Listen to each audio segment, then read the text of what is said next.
మహాజాతరకు ముందే మేడారానికి భక్తులు పోటెత్తుతున్నారు.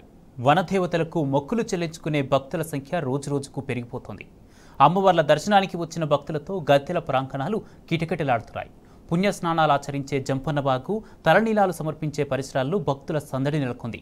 మేడారం సమ్మక్క సారలమ్మలకు భక్తులు కోళ్లు, యాటలు, నిలువెత్తు బెల్లం మొక్కులుగా సమర్పించుకుంటూ అమ్మవార్లను దర్శించుకుంటున్నారు.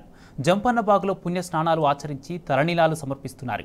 ఈ క్రమంలో జంపన్నబాగు నుండి వనదేవతల ప్రాంగణం వరకు భక్తుల కోలాహలం నెలకొంది.